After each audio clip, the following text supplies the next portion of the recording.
Permission to begin. How decades of experience became your unfair advantage introduction.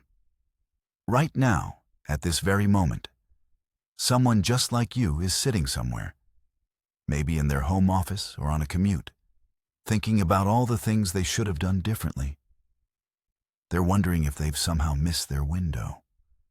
They're looking at their life and feeling this quiet kind of ache, the sense that there's something more waiting for them, something they can feel but can't quite reach. If that sounds familiar, I want you to know something before we go any further. That feeling you have, that pull towards something bigger, that's not a sign that you're broken or that you've wasted time. That's your potential calling to you. I know what you might be thinking right now. You've heard this kind of talk before. You've listened to others tell you that anything is possible, that you can do whatever you want. And maybe you believed them for a while, until real life got in the way, until the years started adding up, until you looked around and realized that you're 40, 50, or 60. And the dreams you had feel like they belong to someone younger, someone with more time, someone with more advantages than you've had. Let me tell you something that most people won't say out loud. That voice in your head telling you it's too late, that voice telling you that you don't have what it takes, that you're not talented enough, not young enough, not connected enough. That voice is a liar. It's not speaking truth. It's speaking habit. It's speaking fear. And here's what matters most. It's a habit you can break. The real truth, the one that will change everything if you let it, is this. Your potential doesn't depend on your age, your circumstances, or the opportunities you missed along the way. Your potential depends on one thing and one thing only: your willingness to claim it. Permission from yourself, not from someone else. There's a pattern that emerges when you look closely at the lives of people who have transformed themselves at any age. They don't wait for perfect conditions. They don't hold back because they lack connections or resources or advantages.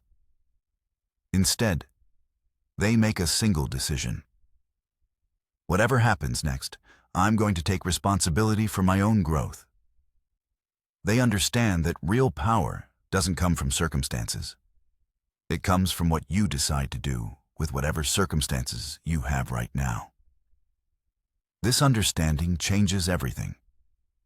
Because if your potential doesn't depend on conditions you can't control, then it depends entirely on choices you can make. And that means everything that feels impossible right now is only impossible until you decide it isn't. Now, here's something that nobody wants to hear. You are not going to change by listening passively to this audiobook. You're not going to transform by absorbing information. Change happens when you decide that you're ready to be uncomfortable. Change happens when you choose to act even when you're scared. Change happens when you stop waiting for everything to be perfect and you start moving forward anyway. In the chapters ahead, we're going to talk about what's really holding you back. And I promise you, it's not what you think it is. We're going to look at why all those self-help books and motivational videos haven't created lasting change in your life. We're going to understand why you keep starting and stopping. And then, most importantly, we're going to build a framework that actually works for you, that accounts for your real life with all its complexity and obligations, and that can turn what feels impossible right now into something concrete and achievable. Here's what I know will happen as you move through this audiobook. You're going to start noticing something shift. Maybe it's subtle at first. Maybe it's the way someone responds to you differently, because you're carrying yourself with a different kind of confidence. Maybe it's the fact that you finally did something you've been thinking about for years, and it wasn't nearly as scary as you imagined. Maybe you simply stop feeling like a passenger in your own life and start feeling like the one steering it. The transformation won't come because you heard these words. It will come because you decide, beginning right now, that you're finished waiting, that you're finished doubting, that you're finished accepting the story that says it's too late, that you've missed your chance, that this is as good as it gets. The transformation happens when you give yourself permission to be the person you've always known you could be. So here's my invitation. Let's begin right here, right now. Let's unlock what's been waiting inside you all along. This is your moment. And it starts with a single decision. The decision that you're worth the effort, that your life is worth the work, that your potential is worth claiming. Chapter 1. What permission actually means. You've just heard that permission is the key, that giving yourself permission changes everything. But here's where most people get stuck. They hear the word permission and they think it means something grand.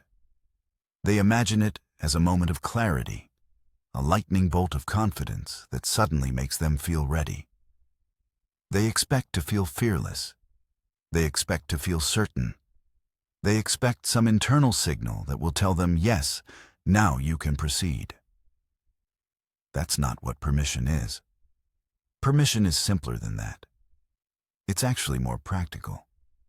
Permission is the moment you decide that uncertainty is acceptable.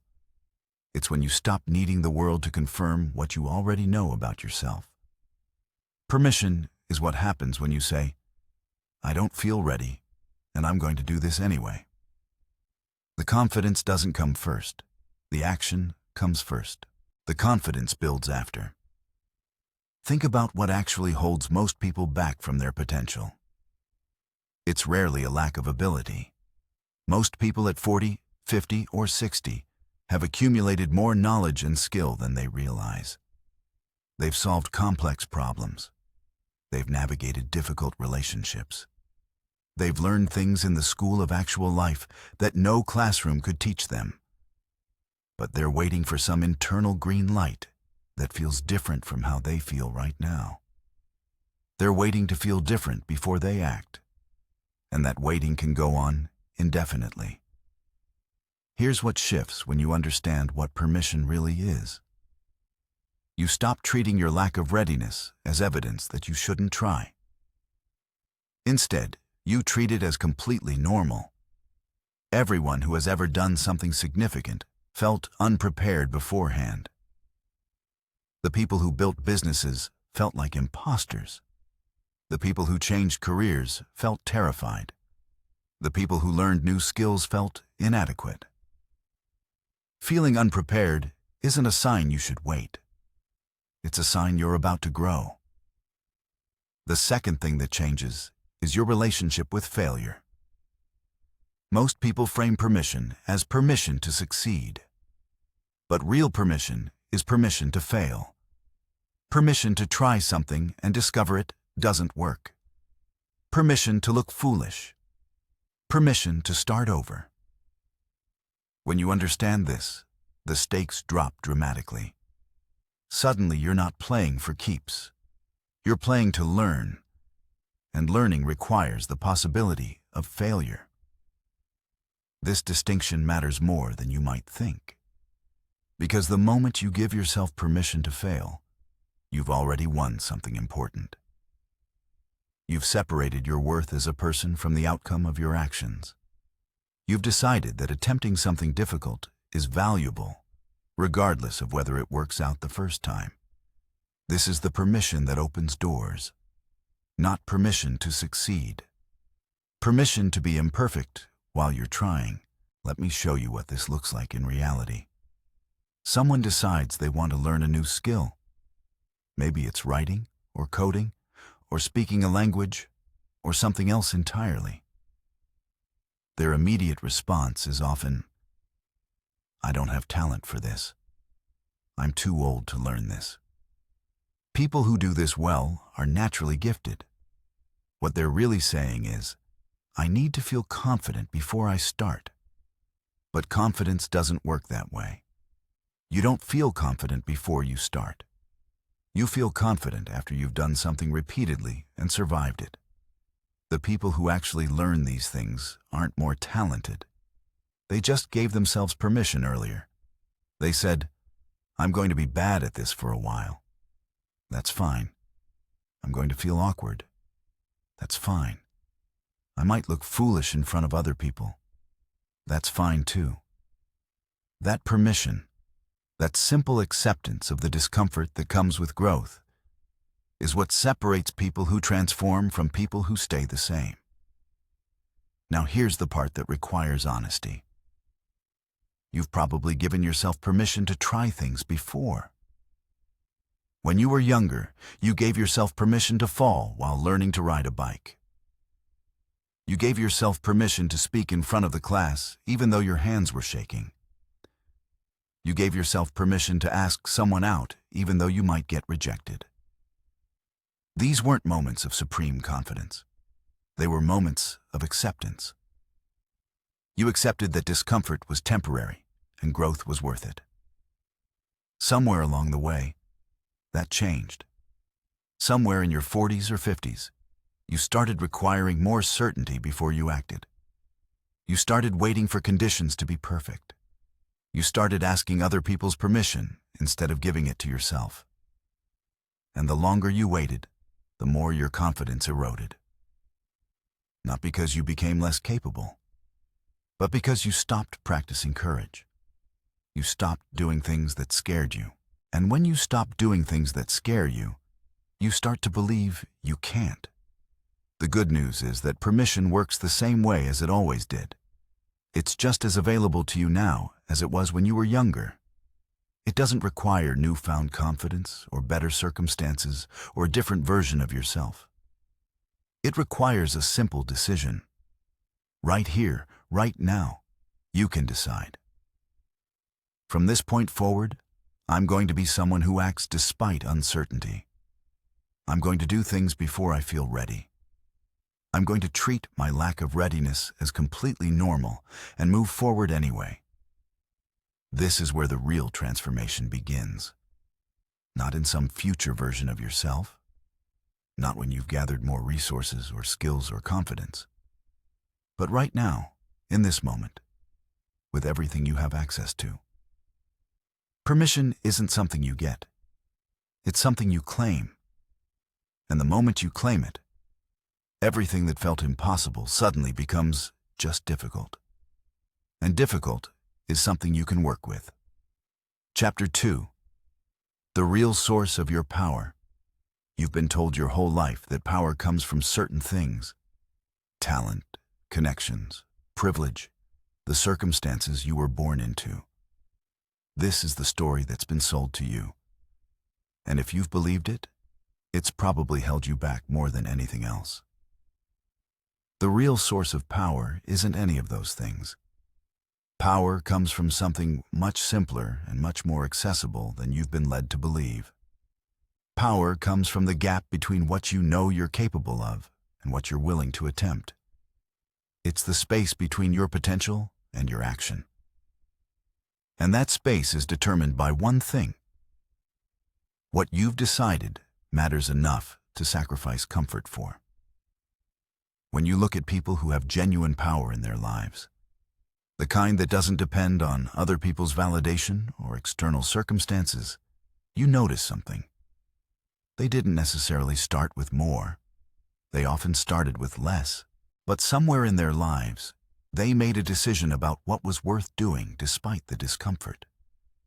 They decided that the cost of staying the same had become too high to bear.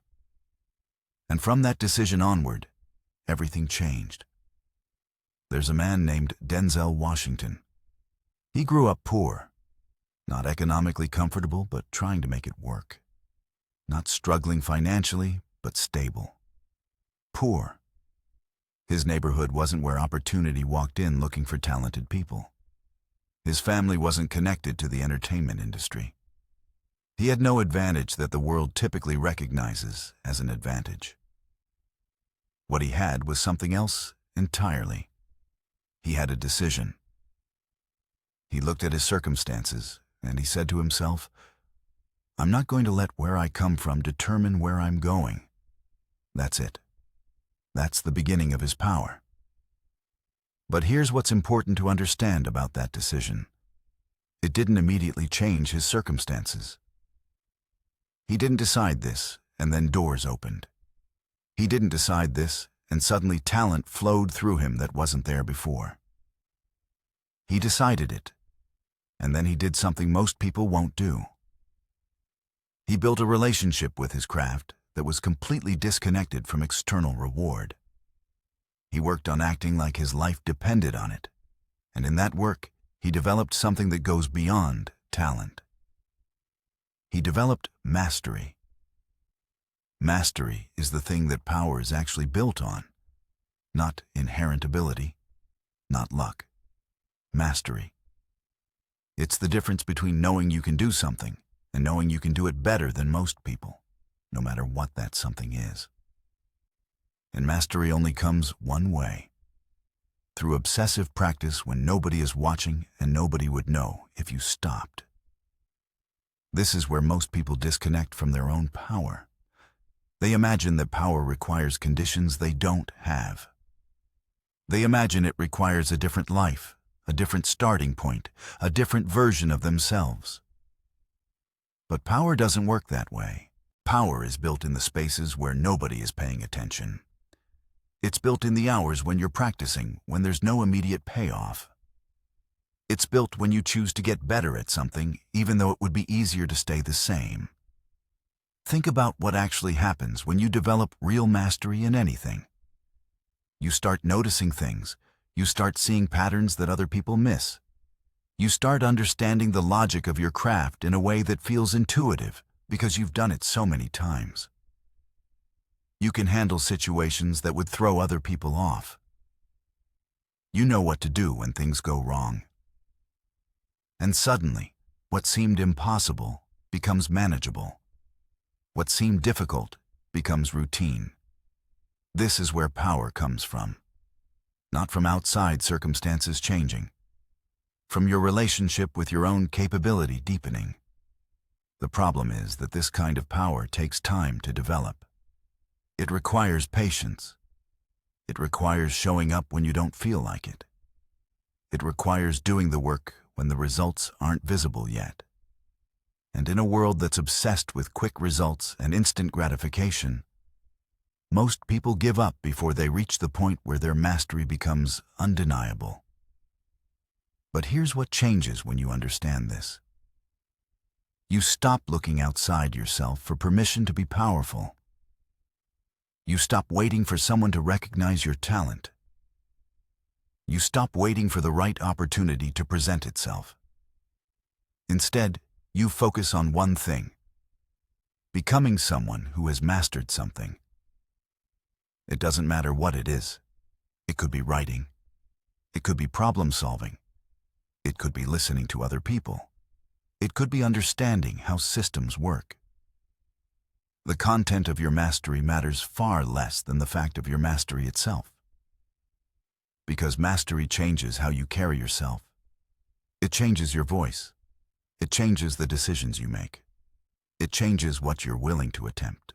Mastery is the thing that makes people take you seriously. Not because they're impressed by what you've done, but because they sense that you actually know what you're doing. You've been through things. You've solved problems. You've practiced something long enough that you've developed real capability. That's real power. That's the kind of power nobody can take from you because it lives inside you. Now here's the part that requires honesty with yourself. You have areas of your life where you already possess this kind of mastery. You just don't call it that. You've been in your career long enough that you know things. You've navigated relationships long enough that you understand things about people. You've managed your life long enough that you've developed real capability in practical areas. The question isn't whether you have mastery. The question is whether you're willing to claim it and apply it somewhere new. This is where real transformation begins. Not by becoming someone different, but by recognizing that the power you've developed in one area of your life can be translated and applied to other areas. The discipline you have in your work can be applied to your health. The emotional intelligence you've developed in your relationships can be applied to how you handle conflict in other contexts. The problem-solving capability you've honed over decades can be applied to creative pursuits you've never tried before. What most people miss is that they don't need to go back to zero. They don't need to start from scratch like they're 25 years old again. They already have the most valuable thing a person can have. They have experience. They have perspective. They have the knowledge that effort produces results because they've seen it happen repeatedly in their own lives. This isn't something people have to go somewhere to find. It's already in you. You've built it over decades of living. The only question is whether you're going to use it. Chapter 3. Why you don't need perfect conditions. There's a lie that's been told to you so many times that you've started believing it. The lie is that the right moment will arrive. The lie is that conditions will eventually align. The lie is that you just need to wait for the perfect time, and then you can begin. And if you keep waiting for that perfect time, you will wait for the rest of your life. Here's what actually happens when you're waiting for perfect conditions. Your brain gives you permission to stay exactly where you are. It gives you a reason that feels logical. It feels productive to be preparing. It feels smart to be waiting for all the variables to line up. Your brain is protecting you from risk, which is what brains are designed to do. The problem is that your brain doesn't know the difference between a real threat and the discomfort of growth. So it treats both the same way. It keeps you safe by keeping you still. Think about what perfect conditions would actually require. You'd need enough money. You'd need enough time. You'd need to feel confident. You'd need to know it will work. You'd need the support of the people around you. You'd need your skills to be sharp. You'd need your family situation to be settled. You'd need your health to be perfect. You'd need no distractions. You'd need no responsibilities pulling at you. You'd need clarity about the future. You'd need a guarantee that it will work out. The list is endless. And the more you think about what you'd need, the more reasons you find to wait. Here's the difficult truth. Perfect conditions don't exist. They have never existed. They will never exist. Every single person who has ever done anything significant started before they were ready. They started with unclear outcomes. They started with doubt. They started with inadequate resources. They started while juggling responsibilities. They started while scared. They didn't wait for the conditions to be perfect. They acted and the conditions shifted around their action. This is actually how reality works. Action creates momentum. Momentum creates clarity. Clarity creates opportunity. Opportunity creates the conditions you were waiting for. But it works in that order, not the other way around. You can't wait for clarity and then act. You act and clarity emerges. You can't wait for opportunity and then show up. You show up and opportunity appears. This is the order of things, and it's been the order for every person who has accomplished anything. Most people don't understand this because they think action requires readiness. They think you need to feel prepared before you move. They think confidence comes first. But the actual sequence is different. You move despite not being ready. You act despite not feeling prepared. You attempt it despite lacking confidence. And in that attempt, you develop the readiness you thought you needed beforehand. This is how growth actually works. Not mentally, physically. You learn by doing. The cost of waiting for perfect conditions is enormous, most people don't realize what they're paying. Let me make it concrete. If you wait one more year for the right time to start something, you're not losing 1 year. You're losing 1 year multiplied by however many years you have left to live after that year. If you're 50 and you wait 5 years to start, you're not down to 45 years left. You're potentially down to 40 years of not having the thing you could have built in those 5 years. The cost compounds. But there's another cost that's even more significant. Every time you wait for perfect conditions, and conditions never become perfect, something shifts inside you. Your belief in your own capability decreases.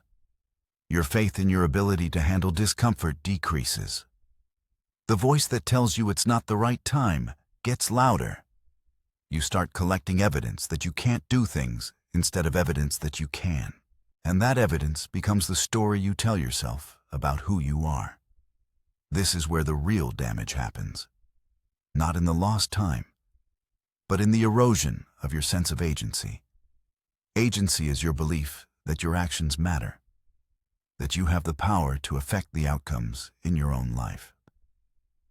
Every time you choose to wait instead of act, you're voting with your behavior that you don't have agency. And the brain believes your behavior. It doesn't believe your thoughts. It believes what you do. Here's what shifts when you understand this. You stop waiting for the conditions to be exactly right. You start moving with the conditions as they are. You say, my situation isn't perfect, and I'm doing this anyway.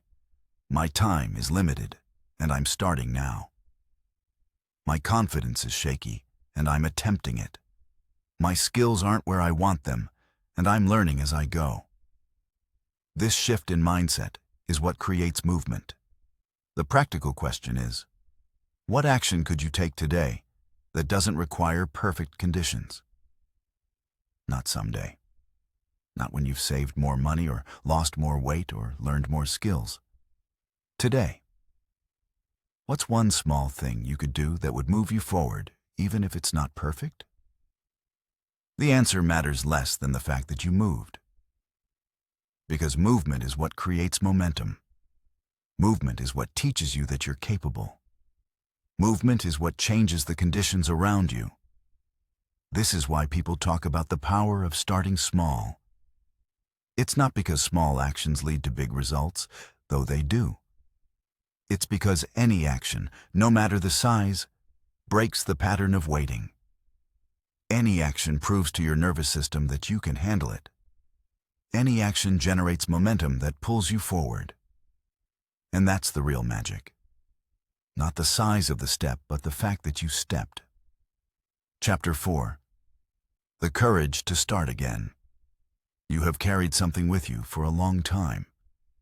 It's the belief that there's an age at which you're supposed to stop beginning new things. There's an age at which you're supposed to have figured it out. There's an age at which starting over looks foolish instead of brave. There's an age at which the people around you stop believing that real change is possible. And you've internalized this. You've made this into your own internal story about who you're supposed to be and what you're supposed to do at this stage of your life. But here's what nobody tells you. The belief that you're too old to start again is completely disconnected from reality. It's a story you inherited. It's not truth. It's not an objective fact about how humans work. It's a narrative that culture has decided to tell about aging. And you don't have to believe it. There was a woman named Deanna Niad. She was a swimmer, a professional athlete. She'd had a career in the water. She'd achieved things. She'd been recognized. She'd lived through the competitive years. And then she reached an age where the world tells you that your physical achievements are supposed to be behind you. Somewhere in her late 50s, she didn't retire into the comfortable story she'd been told. Instead, she asked herself a question. What if I could do something I've never done before? She decided she was going to swim across the Florida Strait without a shark cage. No support vessel, no shortcuts. Just her, the water, and the distance. 64 miles. 32 hours. She was 64 years old when she attempted this. Not in her prime athletic years. Past the age when the world thinks these kinds of accomplishments should happen. She didn't make it on the first attempt. She didn't make it on the second attempt. She didn't make it on several attempts. People told her she was crazy. She was too old. People told her that her body couldn't handle it. And the remarkable thing is that she listened to all of that feedback and kept attempting anyway, because the desire to do this thing was stronger than the doubt.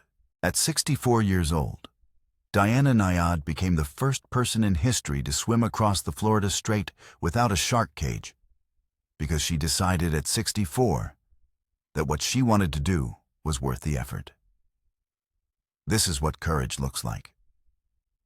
Now, I'm not telling you that you need to swim across Florida. The specifics of Diana's accomplishment aren't the point. The point is what her accomplishment proves about how humans actually work. It proves that you don't lose your capacity to attempt new things as you age. You lose your willingness. You lose your belief that it's possible. But the capacity is still there. The second thing her story proves is that the years you've already lived aren't wasted if you change direction. She spent decades as a swimmer. Then she spent years away from competitive swimming. Then she came back to it in a completely different way. Those decades she spent as a swimmer weren't preparation for her crossing the strait. But they weren't wasted either. They were simply years she lived. And then she had new years, where she did something different. This is crucial for you to understand about starting again. You don't have to pretend that your previous chapters didn't happen. You don't have to erase your past to create a new future. If you spent 20 years in a career you're now leaving, those years didn't happen to someone else. They happened to you. And they are part of who you are. But they don't have to determine who you become. What most people struggle with when they think about starting again is this narrative that says, I wasted all that time. I should have known better. I could have started sooner. I made the wrong choice. And they spend so much energy mourning the path not taken that they don't actually begin the new path.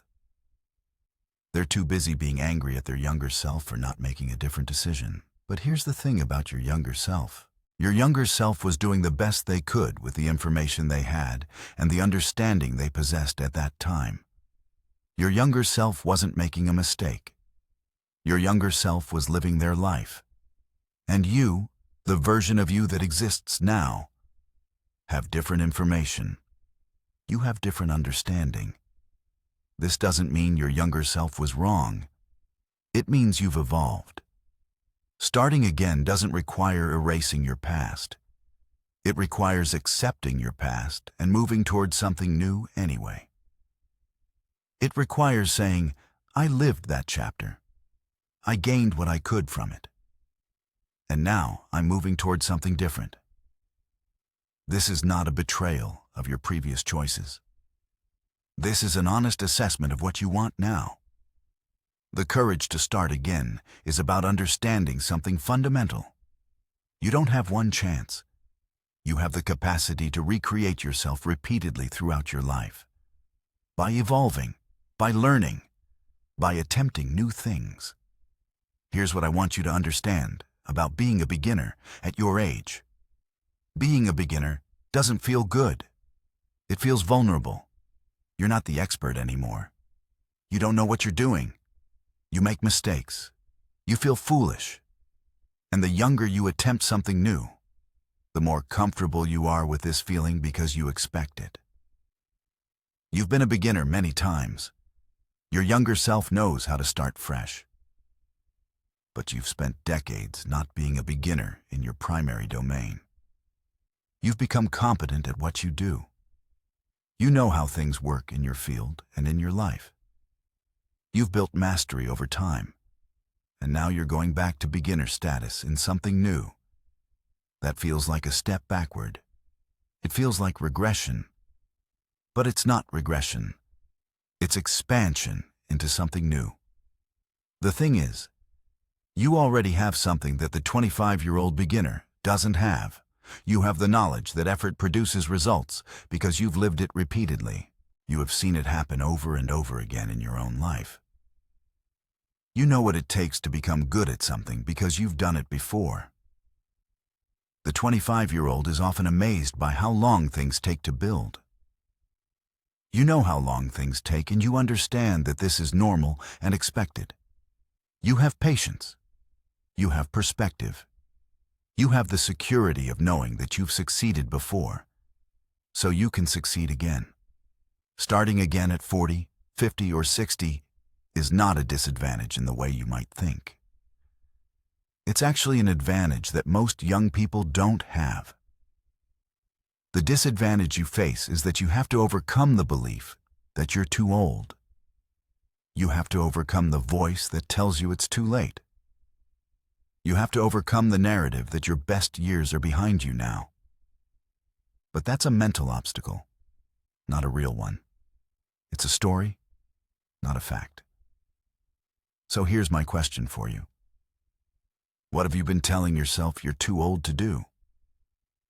What is something you've wanted to attempt but talked yourself out of because of your age? Write it down or sit with that thought for a moment. Because that's the thing that's calling to you. That's the thing that wants to happen through you, not because you're going to be the best at it, but because you're going to be the one who does it. You're going to be someone who started again. Chapter 5. The hidden cost of comparison. There's a mechanism in your brain that's been working against you for most of your life, and you probably don't even realize it's happening. Your brain is constantly evaluating your worth relative to the people around you, measuring your progress against theirs, and reaching conclusions about whether you're succeeding or falling behind. This mechanism is called social comparison, and it's deeply embedded in how humans evaluate themselves. The psychologist Leon Festinger studied this phenomenon decades ago and discovered something profound. People don't evaluate their own abilities in a vacuum. Instead, they measure themselves against others in their environment, particularly people they perceive as similar to themselves. This made sense from an evolutionary perspective. If you couldn't accurately assess your position in the social hierarchy, you couldn't survive. But in the modern world, especially in the age of social media, this ancient mechanism has become a weapon that turns against us. Here's what happens when you're scrolling through your phone at 45 or 50 years old. You see someone who appears to have transformed their body, built a business, found love, or achieved something meaningful. And in that moment, your brain doesn't calculate what that person actually invested to get there. Instead, it creates a comparison that looks something like this. They did this. I haven't done this. Therefore, they're ahead of me. Your brain doesn't account for the 15 years they spent building before you ever saw the result. It doesn't consider their genetic predisposition, their starting circumstances, or the specific choices they made that might not even be possible for you. Research from social media studies shows that people systematically overestimate the success and happiness of others by approximately 30 to 40%. When someone posts about their achievement, you're seeing the polished final moment, not the countless failures, the late nights, the self-doubt, or the years of invisible work that preceded it. You're seeing the highlight reel and comparing it to your behind-the-scenes footage, which means the comparison is mathematically unfair before it even begins. But there's something even more insidious happening beneath this. The comparison isn't just making you feel bad about where you are right now. It's actively preventing you from starting. Because if someone else is already 5 years ahead in something you want to do, your brain whispers that you're already behind. If someone else has already built what you want to build, then the window has somehow closed for you. This is the lie that comparison tells, and it's a lie that stops people from taking action every single day. The neuroscientist Daniel Kahneman calls this the recency bias, the tendency to weight recent information more heavily than the full context of someone's journey. You see the successful 55-year-old today, and you don't see the struggling 35-year-old they were 20 years ago. You don't see the choices that person made or the timing that worked in their favor. You just see the current state and measure yourself against it, which is like comparing your first pancake to someone else's 100th pancake and concluding you don't have the skill to cook. There's a psychological concept called the hedonic treadmill that explains why, even when people achieve the things they're chasing through comparison, they don't actually feel satisfied.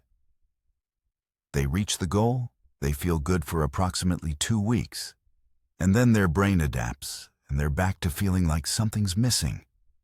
This means that the person you're comparing yourself to might have already achieved what you think will finally make you feel successful. And they probably feel just as incomplete as you do right now. The real damage of comparison accumulates over time in a way that's difficult to measure in any single moment. Researchers have found that people who frequently engage in upward social comparison, comparing themselves to people they perceive as having more, show signs of depression that are 40 to 50% higher than people who don't engage in this behavior. This isn't just feeling bad. This is a measurable impact on your mental health and your capacity to function. This is your brain working against your own well-being because of a comparison mechanism that was designed for a tribal environment, not for a world where you can see thousands of highlight reels every single day. The question becomes, what happens to your own path when you're constantly measuring it against someone else's path? You stop seeing the unique shape your life is supposed to take. You stop noticing the opportunities that don't look like someone else's opportunities. You stop moving forward on your timeline and start moving according to an external calendar that was never meant for you. Here's what I need you to understand about your specific situation at this point in your life. Everyone who did something meaningful after 40 started not by comparing themselves to everyone else who was also starting after 40. They started by getting quiet about their own desire and committing to their own timeline. They accepted that their progress would look different. They accepted that their timeline would look different. They accepted that success for them wouldn't look like success for the person next to them. This doesn't mean you completely ignore what others have done. It means you extract the mechanism, how did they do it, without getting caught in the comparison of timeline or circumstances. You study the path without measuring yourself against their position on it. You learn from their choices without deciding that their choices were somehow more valid than the choices available to you. The freedom you need exists on the other side of accepting that your journey is not comparable to anyone else's journey. Your starting point is different. Your obstacles are different. Your resources are different. Your timeline is different. And most importantly, the specific expression of your potential that's meant to come into the world through you is completely unique and has nothing to do with what anyone else is doing. Chapter 6. What actually happens when you commit? There's a moment that changes everything, and most people have experienced it without fully understanding why it worked. It's the moment when you stop saying, "I might try this," or "I should probably do this," and something shifts internally. You move from speculation to decision. You move from "let me try" to "I'm doing this." And in that moment, something profound happens in your nervous system that most people don't realize is even occurring. The researchers Edward Deci and Richard Ryan spent decades studying what makes people actually follow through on their intentions. And they discovered something that explains why some people transform their lives, while others spend years thinking about it without moving forward. They found that when people feel a genuine sense of choice, when they decide something is important and they own that decision, their motivation becomes intrinsic. It comes from inside them rather than being driven by external pressure or obligation. This intrinsic motivation is exponentially more powerful than any motivation that comes from outside. Here's the physiological reality of what happens when you make a genuine commitment to yourself. Your brain is constantly working to maintain consistency between your beliefs and your actions. This is called cognitive dissonance, and it's uncomfortable. When you say, "I'm doing this," but your actions don't align with that statement, your brain experiences discomfort. So here's what it does. It works overtime to bring your actions into alignment with your commitment. It stops offering you ways to procrastinate. It stops generating excuses. It starts presenting you with creative solutions to problems you didn't think you could solve.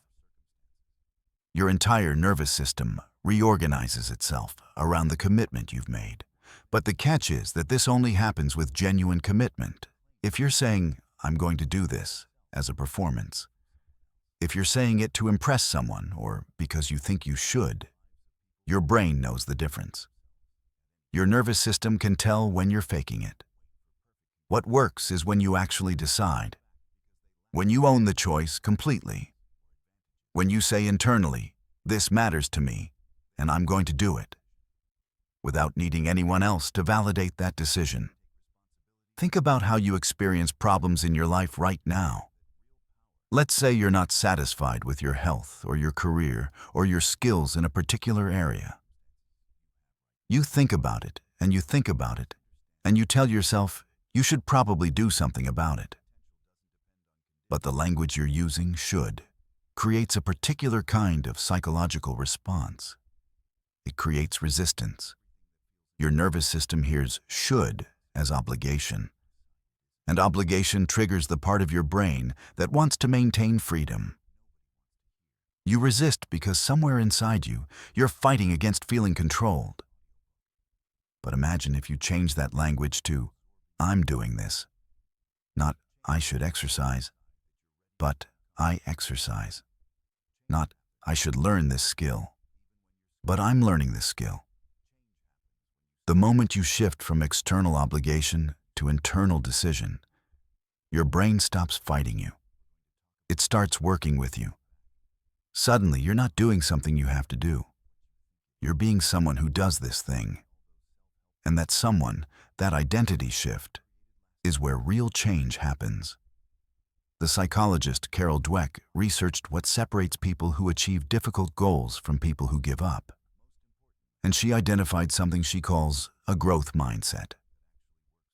People with a growth mindset believe that their abilities can be developed through dedication and effort. People without a growth mindset believe that their abilities are fixed and unchangeable. This isn't just a philosophical difference. It's a measurable predictor of whether someone will persist when things get difficult. And remarkably, this belief is something you can change about yourself simply by making a commitment and following through on it. Because every time you follow through, you prove to yourself that change is possible. Here's something that will help you understand the power of commitment at a practical level. Researchers in behavioral psychology have found that when people make a commitment in writing or verbally express it out loud, they're significantly more likely to follow through. In fact, the research shows that people who write down their commitment and share it with another person are approximately 65% more likely to achieve their goal than people who just think about it privately. This isn't magic. What's happening is that the commitment becomes more real when it exists outside your head. It becomes part of your identity, and you start behaving in ways that are consistent with that identity. The reason this matters is that when you commit to something, you shift from a problem-solving mindset to a solution-finding mindset. When you're in the should stage and something gets difficult, Your brain sees the difficulty as evidence that you shouldn't be doing this. It offers you permission to quit. But when you've made a genuine commitment, your brain sees difficulty as something to solve, not as a reason to stop. The exact same obstacle gets processed in a completely different way, depending on whether you own your decision. There's another layer to this that's important to understand. When you commit to something, you're not just changing your behavior. You're changing how you perceive your own capability. Every time you follow through, even in a small way, you add evidence to your internal narrative about who you are and what you're capable of. Conversely, every time you say you're going to do something and you don't do it, you're adding evidence in the opposite direction. You're building a history that tells you that you can't trust yourself, or you're building a history that tells you that you can. This is why the commitment matters so much at your stage of life. By now, you have either a strong belief in your own follow-through or a belief that you don't have it. You've spent decades collecting evidence about what you're capable of. And that evidence has either built your faith in yourself or eroded it. The good news is that starting now, you can begin collecting new evidence. Every commitment you make and keep adds to a new narrative. Every time you say you're going to do something and you do it, you're rewiring what you believe about yourself.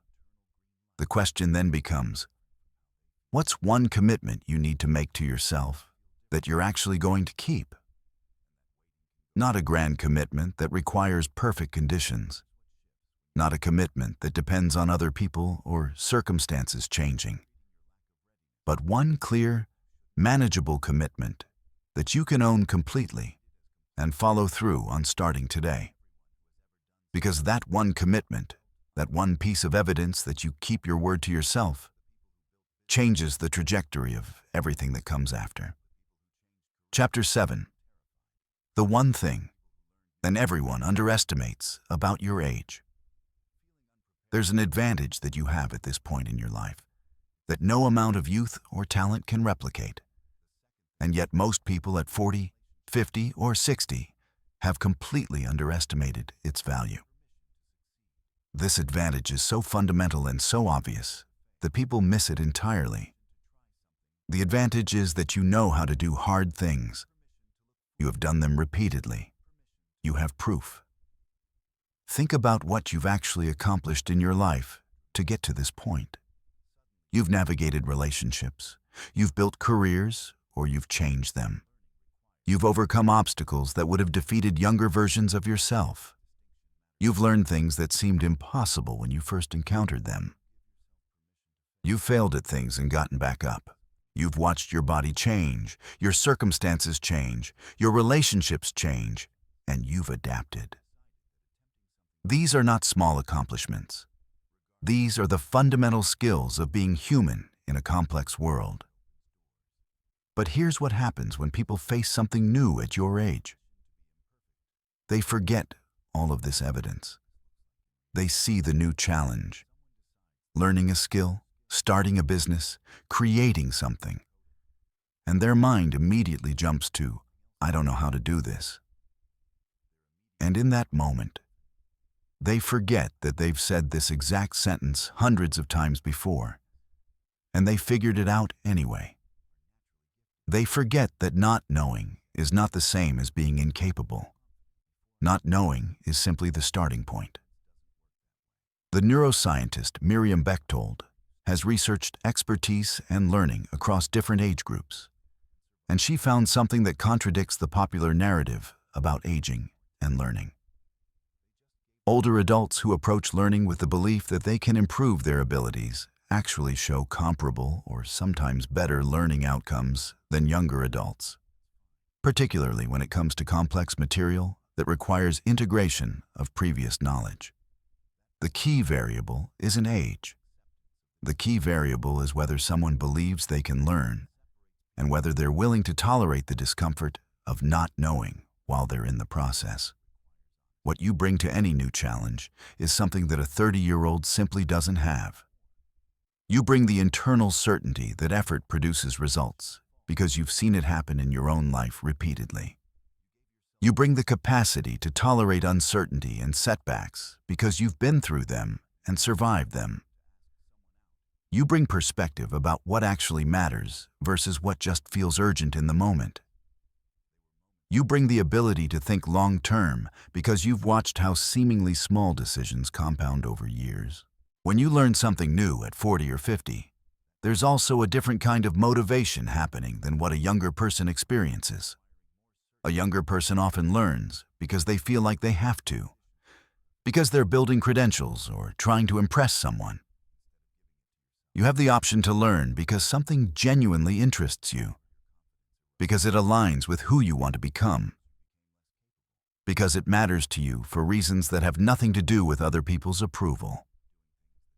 This is intrinsic motivation, and research consistently shows it produces deeper learning, better retention, and more sustained engagement than any external pressure could ever create.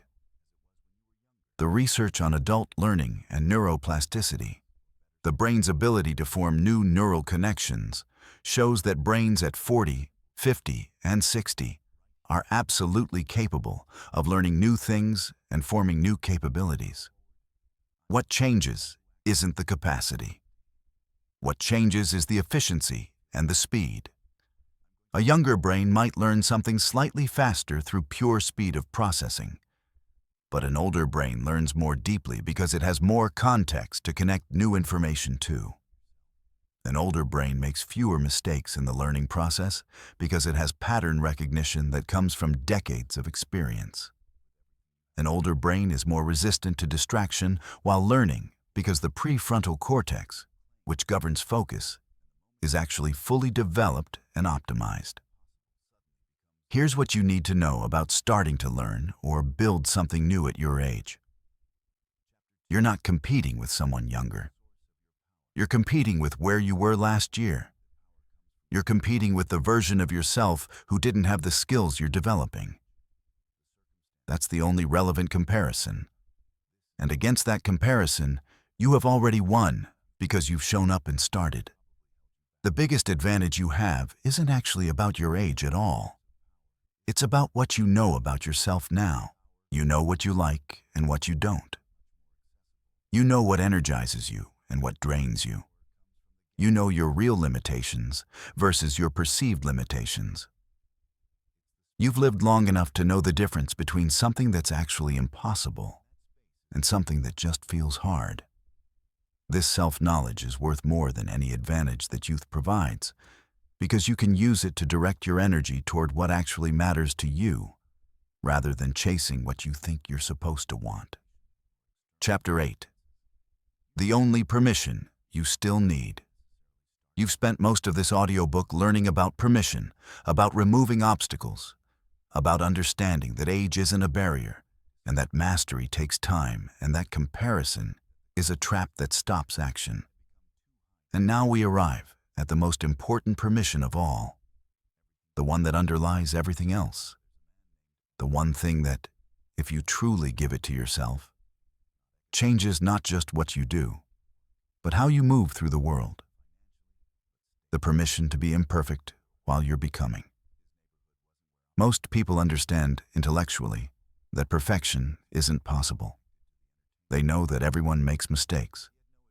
They know that mastery involves failure. And yet they still carry an invisible standard that says they should be able to do things correctly, or at least close to correctly, the first time, or maybe the second time. But certainly not after many attempts. This standard is particularly strong for people your age because you've spent decades building competence in your domain.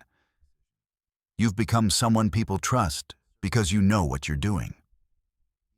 And now the thought of being a beginner again, of not knowing, of making mistakes in public or having people see you struggle, that thought feels impossible to accept.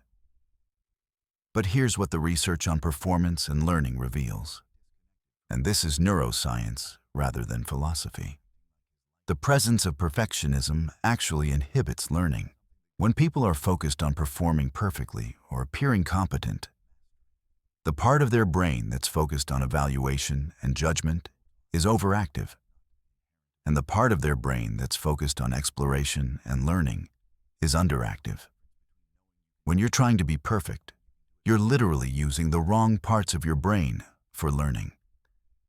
You're locked in a defensive posture instead of an open, exploratory posture where growth actually happens. The psychologist Brené Brown has spent years researching vulnerability and connection, and one of her key findings is this: perfectionism is not the path to excellence. Perfectionism is actually a fear response, your nervous system trying to protect you from judgment, criticism, or failure.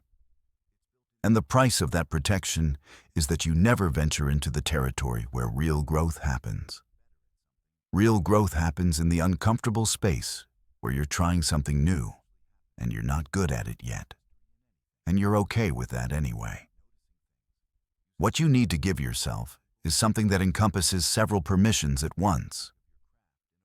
You need to allow yourself to be awkward while you're learning, to make mistakes that are educational rather than catastrophic, to look foolish to people who are watching you begin something new, to ask questions that might reveal gaps in your knowledge. You need to try something and discover that you don't like it, which means you've learned something important about yourself without having wasted the time. You need to be in process, to be unfinished, to be incomplete rather than waiting for the moment when you're ready to begin. All of this is what permission to be imperfect actually means. This permission matters because of a phenomenon called the spotlight effect, which is the tendency to dramatically overestimate how much other people notice or care about your mistakes or imperfections. Research shows that people judge you far less harshly for your failures than you judge yourself. And they're far more forgiving of your learning curve than you are. They're far more impressed by your willingness to attempt something difficult than they are critical of your imperfection in attempting it.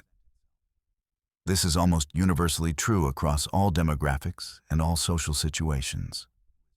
The people around you are not paying as close attention to your mistakes as you are. But even if they were, and even if they were judging you harshly, that still wouldn't matter nearly as much as the alternative, which is a life where you never tried anything new because you couldn't face the possibility of not being immediately good at it. That's not a life where you're protecting yourself. That's a life where you're imprisoning yourself voluntarily. And the irony is that this prison is built from a permission you haven't given yourself. Here's what happens when you give yourself this permission, when you actually allow yourself to be imperfect in service of growth. First, your nervous system relaxes because you're no longer running a constant evaluation program in your head, monitoring whether you're doing this right, whether people are judging you, whether you're meeting some invisible standard. That relaxation creates space for actual learning to happen. Second, you start enjoying the process more because you're not treating every moment as a test that you need to pass. You're treating it as practice, which it is. And practice is supposed to be where you're awkward and uncertain because that's where learning lives. Third, something counterintuitive happens. When you stop trying to be perfect, you actually improve faster. This is because you're more willing to experiment, to try different approaches, to fail in ways that teach you something. You're not locked into one rigid way of doing things because you're afraid that deviating might mean failure. You're exploring, and exploration is how mastery actually develops. The people who become genuinely excellent at things aren't the ones who were perfect from the beginning. They're the ones who were willing to be imperfect for long enough that eventually, through iteration and learning and adjustment, they became excellent. The final piece of this permission is perhaps the most important. Giving yourself permission to be imperfect means giving yourself permission to be fully human. It means accepting that every person you admire, every person who's accomplished something meaningful, every person who's good at something they care about, they all went through a phase, where they were terrible at it. They all made mistakes. They all looked foolish sometimes. They all kept going anyway. That's not a limitation of being human. That's the actual path of being human and developing capability. So here's what I'm asking you to do as you move forward from this moment. Stop waiting to be perfect enough, confident enough, skilled enough, ready enough. Stop measuring yourself against an image of what you think you should be, and start measuring yourself against who you were last week, last month, last year. Notice where you've grown. Notice where you've tried something new. Notice where you've been imperfect and learned something from it. Give yourself credit for that. Because that's where real life happens. In the moments where you're messy and uncertain and learning and trying anyway. Because that's where transformation actually lives. Chapter 9. The conversation you need to have with yourself. There's a conversation that needs to happen between you and yourself. And most people never have it because they're too afraid of what they might discover if they actually slow down and listen. This conversation isn't about what you've done or what you haven't done. It's not about justifying your choices or defending your timeline. It's about asking yourself one question that has the power to change everything that comes after it. The question is simple. What do I actually want? Not what do you think you should want based on what other people have achieved or what your culture tells you that you should want at this age, or what seems practical and responsible. But what do you actually want? The thing that draws you when you're honest with yourself about your deepest desires. Most people spend their lives not knowing the answer to this question because asking it feels dangerous. Asking it means you might have to actually pursue something. Asking it means you might have to admit that your current life isn't aligned with what matters most to you. Asking it means accepting responsibility for choosing differently. The psychologist Viktor Frankl studied people in the most extreme circumstances imaginable, in concentration camps during World War II. And he discovered something remarkable. The people who survived with their sense of meaning and purpose intact weren't necessarily the strongest or the youngest or the most physically resourced. They were the people who had a clear answer to the question of meaning. They were the people who could answer what their life was for, who their life mattered to, and what they were committed to. That sense of purpose wasn't a luxury that made survival easier. It was a necessity that made survival possible at all. You're not in an extreme circumstance, but you're in a circumstance nonetheless. You're in a life that's halfway or more than halfway lived.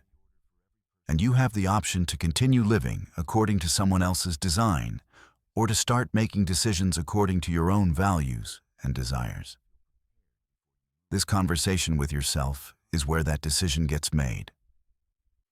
It starts with honesty about what you actually want, and it continues with the willingness to act on that information. Here's what makes this conversation difficult for people at your stage of life. You've likely built a life that works. You have responsibilities. You have relationships. You have routines. You have a role that you've grown into and become good at. Admitting that this life doesn't fully satisfy you feels like an act of betrayal. Betrayal of the people who depend on you.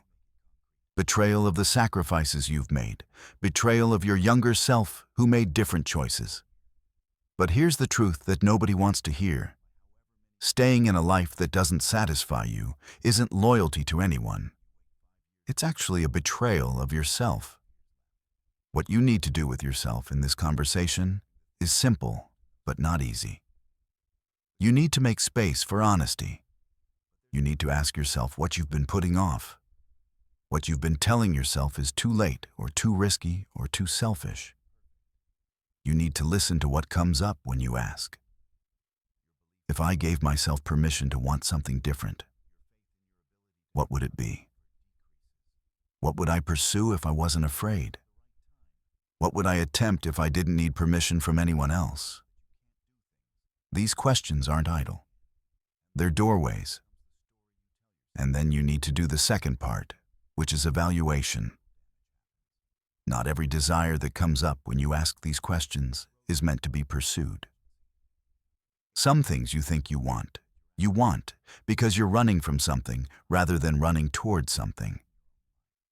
Some things you want because of a story you've been telling yourself rather than because they actually align with your values. So the conversation continues with discernment. Which of these desires actually align with who I am? Which of these wants would make me feel more alive, more authentic, more connected to meaning? Which of these changes would make me proud when I look back on my life? The final part of the conversation is commitment. Once you know what you actually want, once you've discerned which desires are real and which are distractions, you need to commit to pursuing it. Not perfectly, not with complete certainty, but with honest acknowledgement that this is what matters to you, and you're going to align your life with it starting now. You're going to make choices that reflect this commitment.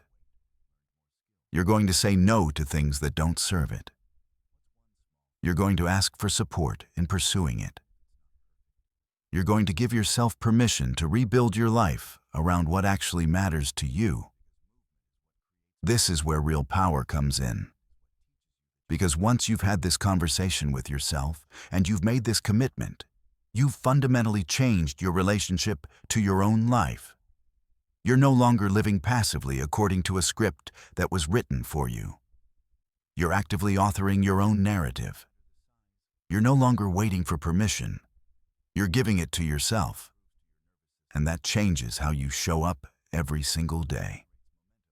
Chapter 10. This is where everything begins. You've come to the end of this audiobook, but you're at the beginning of something that matters far more than what you've listened to. Everything that's been discussed, everything that's been explained, every concept and principle and story, none of it changes your life unless you do something with it. And that's the point where most people stop. They've listened. They've understood. They've felt inspired in the moment. And then they go back to their lives, and nothing changes. Because understanding isn't action, and inspiration isn't commitment. So here's what I need from you. I need you to make one decision before you finish listening to this audiobook. And I need you to make it before the momentum of listening to this fades. The decision isn't to transform your entire life, or to overhaul everything, or to become a completely different person.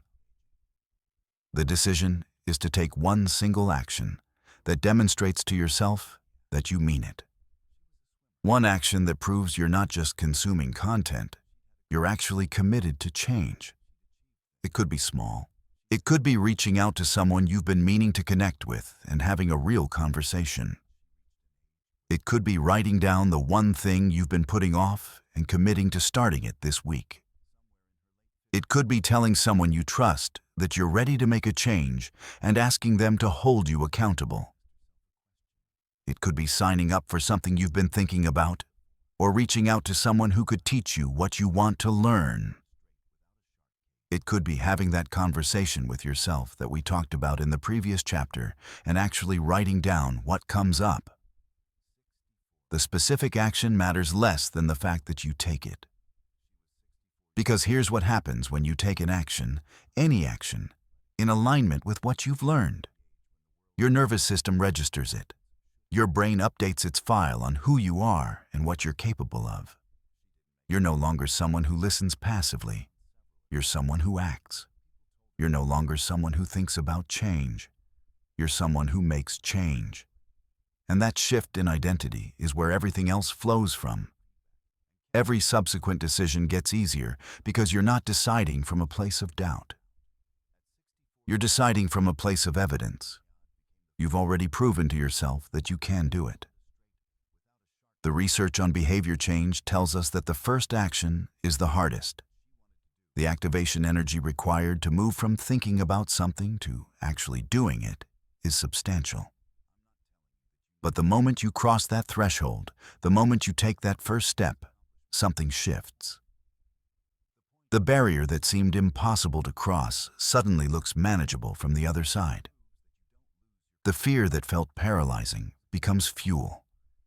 The uncertainty that felt like a stop sign becomes a catalyst. You discover that you're capable of far more than you thought before you tried. So I'm asking you to do this today.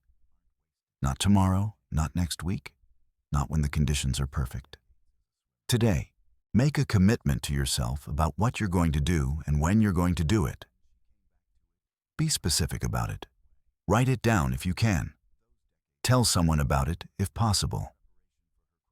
Make it real in the world rather than just in your head. And then do it. Not perfectly. Not with complete confidence. Just do it anyway. Because everything you've wanted, everything you've been putting off, everything you've been telling yourself is too late or too risky or too hard to start. It all becomes possible the moment you decide that you matter enough to try. It becomes possible the moment you accept that being imperfect while you're growing is not a failure. It becomes possible the moment you stop waiting for conditions to be perfect and you start moving with the conditions that exist right now. It becomes possible the moment you give yourself permission to be human and flawed and uncertain and trying anyway. You have more time than you think you do. You have more capacity than you believe. You have more potential than you've been using. And the only thing standing between you and the next version of your life, the one that actually aligns with what matters to you, is a decision you haven't made yet, and an action you haven't taken yet. Make the decision now. Take the action today, and discover what becomes possible when you do. This is where everything begins. Right here, right now, with everything you have and everything you are. Conclusion. You've finished listening to this audiobook, but what you've really done is complete the first step of a much longer journey. Everything that's been discussed here, permission, mastery, action, comparison, commitment, imperfection, self-knowledge, all of it points to one simple truth that most people spend their entire lives trying to avoid. The truth is that your life is not something that happens to you. Your life is something you actively create through the choices you make every single day. This audiobook has been about removing one specific obstacle. The belief that your age has somehow disqualified you from building something meaningful, from learning something new, from becoming someone different than who you are right now. That obstacle was never real. It was always a story. A narrative you inherited from a culture that doesn't understand the actual power that comes from decades of accumulated experience, perspective, and wisdom. You have more to offer, not less. You have more capability, not less. You have more to give, not less. Age has not diminished you. It has clarified you. The stories that have been woven throughout these chapters, Denzel Washington's journey from poverty to mastery, Diana Niad's refusal to accept that 64 was too late to attempt something unprecedented. These aren't stories about exceptional people doing exceptional things. These are stories about ordinary people who made the choice to act despite their circumstances. They're stories about people who understood that the only difference between them and everyone else wasn't talent or luck or privilege. It was the decision to begin anyway. Throughout this audiobook, one principle has repeated in different forms. You are not waiting for permission. Permission isn't something that gets granted to you from outside. Permission is something you grant to yourself from within.